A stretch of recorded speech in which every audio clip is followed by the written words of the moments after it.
So, a lot of y'all have been asking about my second book, Chasing Jupiter, which is coming out near the end of December, so it's not much more than maybe a month and a half now or so before it comes out.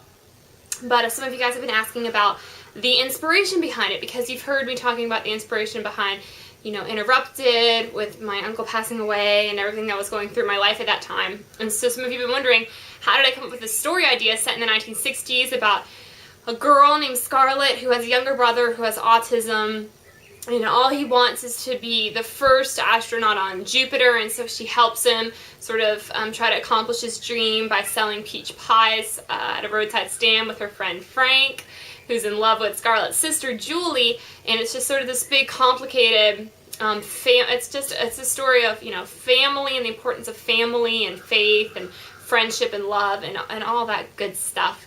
But like I said, a lot of you guys have been asking where I got the inspiration for it, and it's actually a really interesting story because I'd finished writing Interrupted and I had no ideas for a next book, and I was sort of stuck, and I just kept thinking to myself, when the right idea comes along, I'll know it and I'll be able to work on it and it'll be fine, it'll be perfect, it'll just click. And I guess even though I knew that in my head, I was kind of starting to get frustrated because nothing was coming along.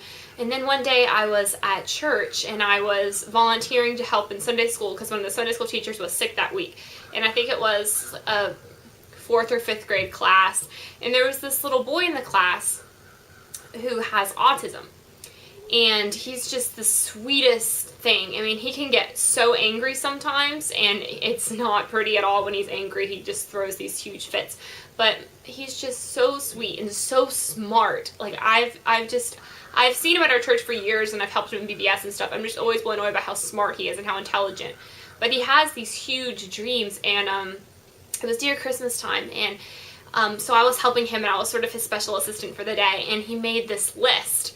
And it was a list of all the things he wanted for Christmas, and it was so cool. He had, like, number 1 would be, like, 1 drummer, and then number 2 would say 2 flying trapeze artists, and then number 3 Toy Story Buzz Lightyears, 4, and it just went on and on like that. And then the last thing on his list, I think it was number 16 or 17, was 16 rockets to Jupiter.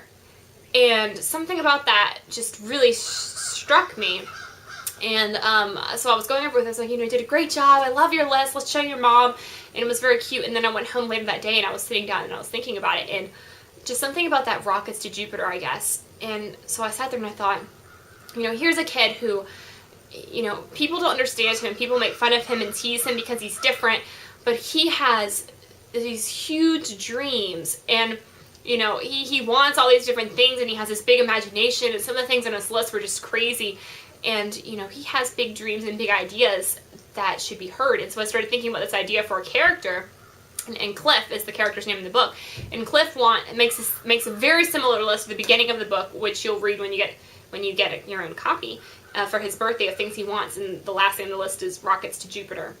And he talks about how he wants to be the first rocket in Jupiter. And so I started thinking about the story idea of a kid who's misunderstood, but who has a huge heart and huge passion for life and all these dreams. And his older sister is really the only one who gets it. And so she realizes that there's something in him that other people don't see. And it makes her a better person too, understanding that and having that connection.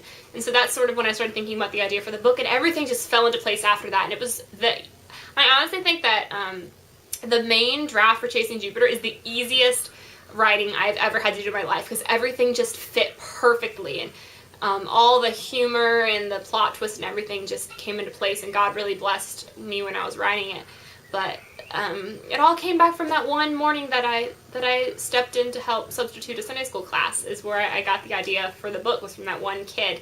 And hopefully one day I'll be able to give him or his mom a copy of it, and they'll be able to realize, how much that meant to me. But until then, I'm just really praying that with the release of this book, that something about the story will speak to people, and that, it will be as life-changing as I think Interrupted was for some people that I've heard back from. So I'm just really praying that happens, and that God will be able to use this book to help us to realize, to see the good in others and not the bad or the weird.